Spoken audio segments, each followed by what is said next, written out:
I worked as a lighthouse keeper for a short time, not one of those places tourists visit. This one was way out on the Pacific Northwest coast. Nothing around it, no town, no road, just ocean, rocks, and fog most days. You get dropped off by a supply boat every few weeks and that's it. No phone signal most of the time. Radio only works when the weather allows it. When I started, I thought it sounded peaceful. After this, I realized peace and isolation are not the same thing. This happened about halfway through my shift rotation. It was late October and the weather had already gone bad. Cold wind, fog coming in fast, and nights where the ocean sounded louder than usual, like it was closer than it should be. You couldn't see the water at night, only hear it moving below the cliff. There were two of us stationed there at the time, me and a guy named Eric. He was quiet, former Coast Guard, seemed solid. We weren't close friends, but we got along fine. You don't really talk much out there, because you'll see the same person again the next day, and there's not much new to say. That night, I was on the late watch. Eric had already gone to sleep. I remember because he joked about my snoring and told me if I woke him again, he'd throw my boots into the ocean. Around midnight, the fog rolled in, heavier than expected. It came in fast. 1 minute, I could see some of the rocks below, then suddenly, everything outside the glass was just white. I was checking the light rotation when I heard what sounded like a knock. Not loud, just one dull hit, like someone tapping wood. At first I thought it was the building shifting or the wind. Lighthouses make noise and you get used to it. But this felt different. It happened once, stopped, then happened again in the same spot. I went down the spiral stairs to the main level and stood still to listen. Nothing. No wind gusts, no radio noise. Then I heard it again, clearer this time. It was coming from the front door.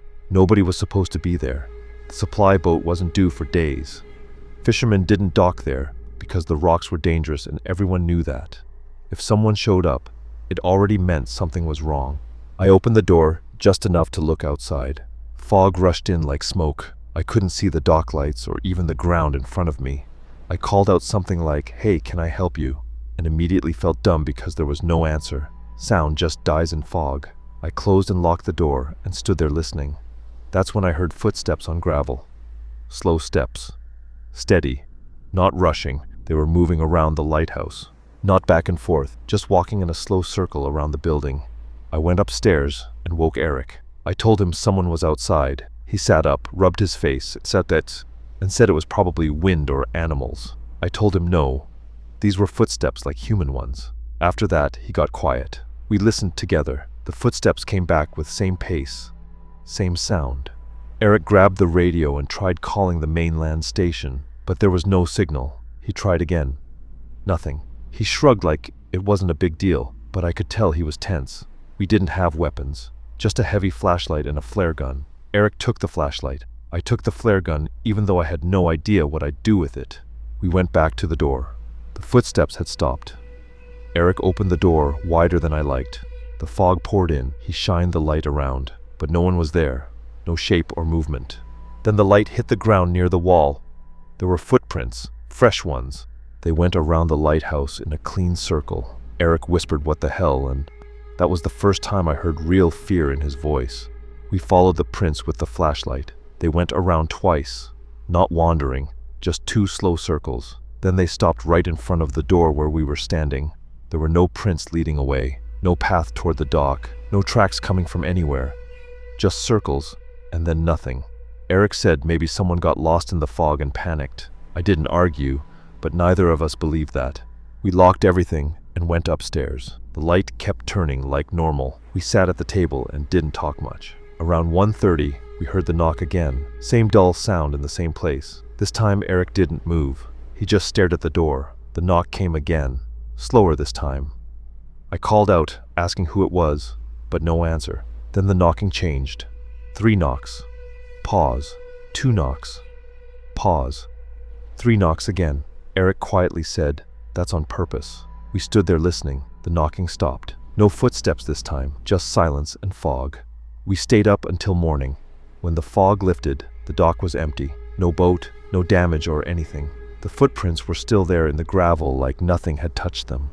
We radioed it in later. The supervisor sounded annoyed more than worried. He said maybe it was a hiker or someone messing around and told us to log it.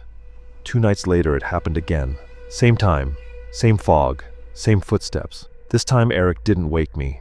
I was already awake. We looked at each other when we heard it. The steps went around once and stopped. Instead of knocking, the door handle moved slowly like someone testing it. Eric said out loud, "It's locked." The handle stopped. Then whoever it was leaned against the door, not pushing, just resting there. I heard fabric move, maybe breathing. I can't be sure. It could have been the wind, but it didn't feel like it. After a while, it moved away. In the morning, there were no footprints at all, nothing, like no one had ever been there. Eric asked to leave early after that. He didn't explain much, just said he wasn't sleeping and didn't feel right. The supervisor approved it. I stayed alone the last week. Nothing big happened. No knocks, no footsteps. But sometimes late at night, the radio would crackle once like someone pressed the button and let go. And once, I swear I heard someone clear their throat outside the lantern room door while I was alone up there.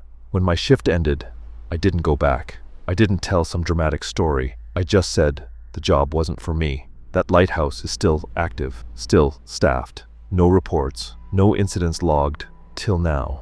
But I know someone was there those nights. Not a ghost, not anything crazy. Just a person who knew how alone we were and didn't want to be seen. And that's the part that still stays with me.